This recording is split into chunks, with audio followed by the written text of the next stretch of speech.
ওম নমো ভগবতে বাসুদেবায় নমঃ। আপনাদের সবাইকে আমাদের পরিবার আরাধনায় সাদর অভ্যর্থনা জানাচ্ছি। আজকে যে তথ্যটি প্রদান করব খুবই গুরুত্বপূর্ণ তথ্য। ঘরে যদি লাড্ডু গোপাল থাকে, নাড়ু গোপাল থাকে, সোনা গোপাল থাকে বা রাধা কৃষ্ণের যদি বিগ্রহ মূর্তি থাকে, তাহলে ভুলেও আপনি ভোগে কি প্রদান করবেন না, অর্থাৎ রাধাকৃষ্ণকে কি ভোগে প্রদান করবেন না বা সোনা গোপাল লাড্ডু গোপালকে কি খেতে দেবেন না। খুবই গুরুত্বপূর্ণ তথ্য, সে সম্পর্কে আপনাদেরকে জানাবো। তার আগে অবশ্যই আপনাদেরকে বলবো, যদি আপনাদের মনে কোনো প্রশ্ন থাকে, সেই প্রশ্নের উত্তর পাচ্ছেন না, তাহলে আমাদেরকে অবশ্যই জানাবেন, কমেন্ট সেকশানে অবশ্যই সেটি তুলে ধরবেন। আমরা সময় বুঝে অবশ্যই আপনাদেরকে কি করব, সেই প্রশ্নের উত্তর দিয়ে দেবো, ভিডিও করব আপনাদের জন্য। চলুন আমরা জানি যে ঘরে সোনা গোপাল লাড্ডু গোপাল থাকলে বা রাধাকৃষ্ণের বিগ্রহ বা মূর্তি থাকলে ভুলেও কি খেতে দেবেন না। দেখুন, প্রথমেই ফলের কথা বলি। এমন একটি ফল আমরা খেয়ে থাকি, সেটি সবসময় পাওয়া যায় না, সিজনে পাওয়া যায়, সেটি হচ্ছে জাম। হ্যাঁ, যেটি গাছে হয়, সেই জাম কখনোই কিন্তু লাড্ডু গোপালকে বা রাধাকৃষ্ণের বিগ্রহ বা মূর্তিকে প্রদান করবেন না, অর্থাৎ ভোগ হিসাবে প্রদান করবেন না। তারপরে বলবো যে রসুন বা পেঁয়াজ, এটি তামসিক খাদ্যের মধ্যে পড়ে। রসুন বা পেঁয়াজ দিয়ে রান্না করা কোনো বস্তু কিন্তু গোপালকে বা রাধা মাধবকে আপনারা প্রদান করবেন না।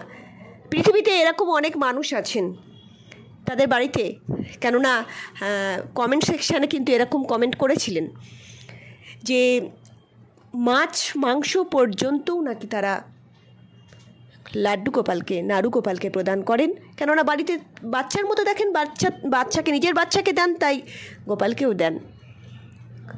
এত বড় অধর্মের কাজ বা পাপাচার করবেন না, কেননা এই পাপাচারের ফলে আমাদের যেমন অধর্মের সূত্রপাত হবে, তেমনই কি হবে, আপনার জীবন এবং আপনার যারা উত্তরসূরি তারাও কি কষ্টের মধ্যে পড়বেন।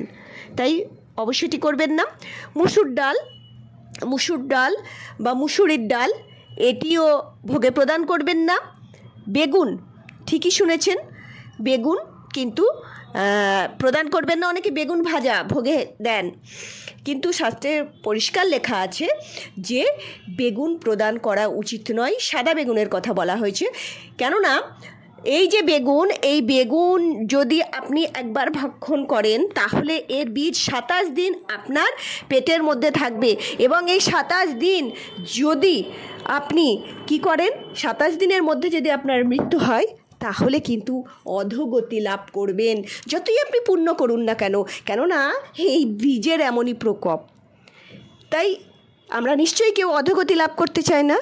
আমরা চাই যে মৃত্যু পরবর্তী যে আমাদের সময় সেটি সুন্দর হোক।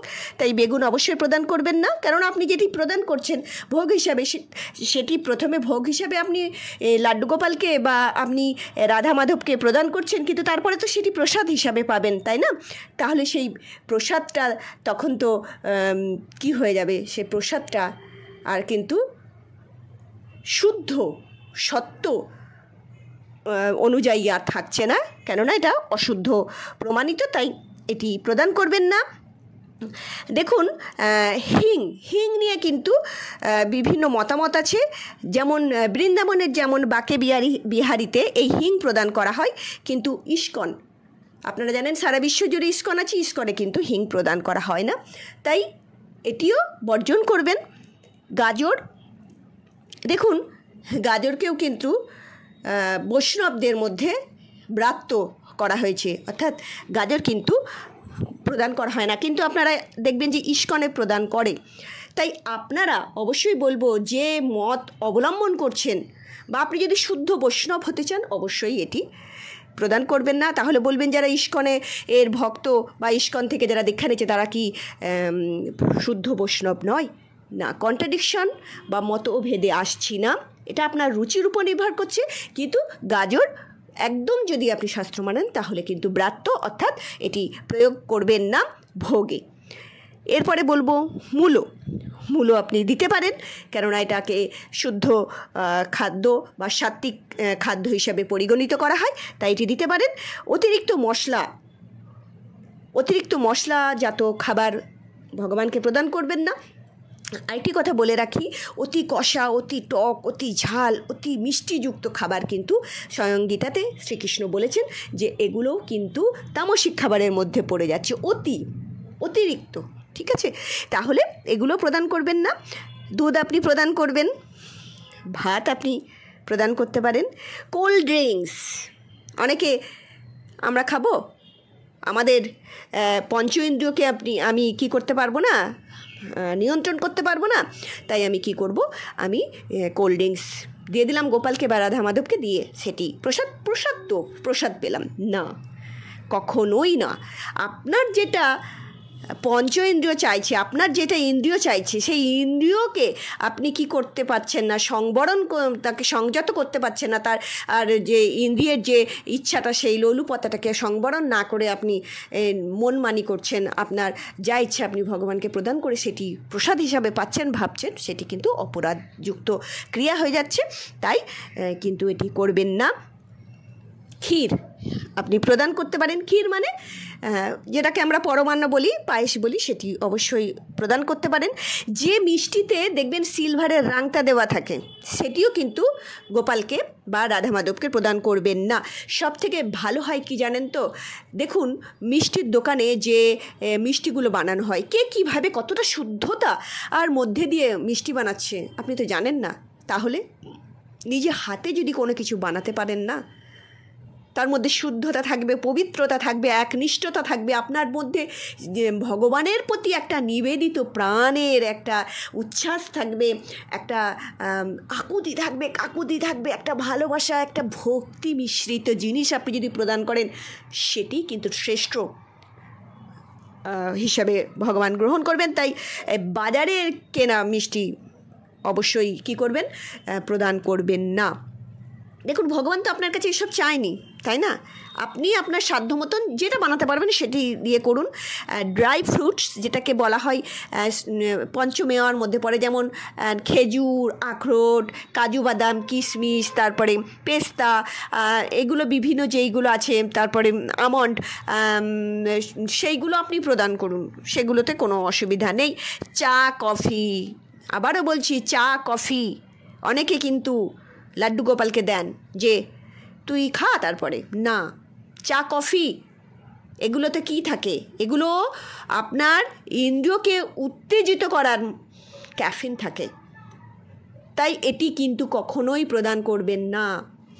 আরেকটি বলি যে আইসক্রিম ভগবানকে প্রদান করবেন না। হ্যাঁ, নিজে বাড়িতে বানান, সেটা দিন, কোনো অসুবিধা নেই। বাড়িতে বানালে আপনি তো সেই তামসিক জিনিসগুলো ব্যবহার করবেন না। আর ভগবানকে যা দেবেন না, বাইরের যে প্যাকেটজাত খাবার, তার মধ্যে যে কি কি মেটেরিয়ালস ব্যবহার করা হয়েছে সেগুলো একটু দেখে নেবেন। আর সেগুলো দেখে দেখবেন অনেক সময় না নাম্বার হিসাবে ইউজ করা হয়, ধরুন E502, আমি এক্সাম্পল হিসাবে বলছি, উদাহরণ হিসাবে দেখে নেবেন গুগলে সার্চ করে যে সেগুলো মধ্যে লিভিং এলিমেন্ট আছে কিনা, অর্থাৎ প্রাণীজ কোনো জিনিস আছে কিনা বা জীবন্ত কিছু জিনিস আছে কিনা। তাহলে ঘোর পাপ আপনি করে ফেলবেন যদি এগুলো প্রদান করেন। আর দেখুন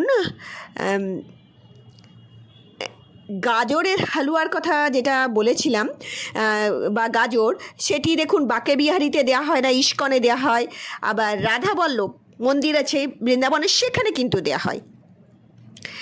আর হিংয়ের কথা বলেছিলাম, সেটা কিন্তু বাঁকে বিহারিতে দেওয়া হয়, রাধাবল্লভ মন্দিরেও দেওয়া হয়। হাতরস এখানে থেকে আসে, এটা 84 ক্রোশের মধ্যে কিন্তু কিছুটা পড়ে, সেখানেও কিন্তু প্রদান করা হয়। দেখুন আদা কিছু কিছু জায়গায় কিন্তু বলা হয়েছে যে ব্যবহার করা যাবে, কিছু কিছু জায়গায় ব্যবহার করা যাবে না। জৈন সম্প্রদায় কিন্তু এটি ব্যবহার করে না, মাটির নিচের কোনো জিনিস তারা ব্যবহার করে না। মাশরুম তো একদম মানে ফরবিডেন, একদমই ব্যবহার করা যাবে না। যারা বৈষ্ণব, প্রকৃত বৈষ্ণব, তারা মাশরুম কিন্তু গ্রহণ করেন না, ভগবানকে প্রদানই করতে পারবেন না তারা। আচ্ছা, সয়াবিনও কিন্তু বারণের মধ্যে পড়ে। আর কোকো, চকোলেট, এগুলো কিন্তু আপনি বাদ দেবেন। কেননা আমরা এই চকোলেট কোথা থেকে হয়? যে কফির যে বিনগুলো হয়, এই কফি বিন, এর মধ্যে ক্যাফিন থাকে। এটা আমরা বলেছি স্নায়ুকে উত্তেজিত করে দেয়। আর স্নায়ুকে উত্তেজিত করে দেয় এমন কোনো জিনিস কিন্তু আমাদের ধর্মে বলা হয়নি সেটি সাত্ত্বিক পদার্থ, সেটাকে তামসিক পদার্থের মধ্যে ধরা হয়, তাহলে এটিও প্রদান করবেন না। নোনতা বিস্কুট দেখে নিন তার মধ্যে কী এলিমেন্ট আছে। স্পাইসের মধ্যেও কিন্তু অনেক কিছু থাকে। আর একটি কথা বলে রাখি, বাজারে অনেকে আলুর দম করছে নিরামিষ। এটা ব্যক্তিগত অভিজ্ঞতা থেকে বলছি, অনেক চোখে দেখা। নিরামিষ আলুর দম খুব সাত্ত্বিকভাবে রান্না করেছে, কিন্তু বাজার থেকে কি কিনেছে? বাজার থেকে আলুর দমের মশলা কিনেছেন। আর সেখানেই তো পেঁয়াজ রসুন দেওয়া আছে, ভালো করে পড়ে নেবেন। হয়ে গেল সব কিছু। ঘেটে এক বালতি দুধের মধ্যে 1 ফোঁটা অ্যাসিড, লেবু রস, সমস্ত খতম, দি এন্ড। তাই কখনোই করবেন না। এই জিনিসগুলো মেনে চলুন।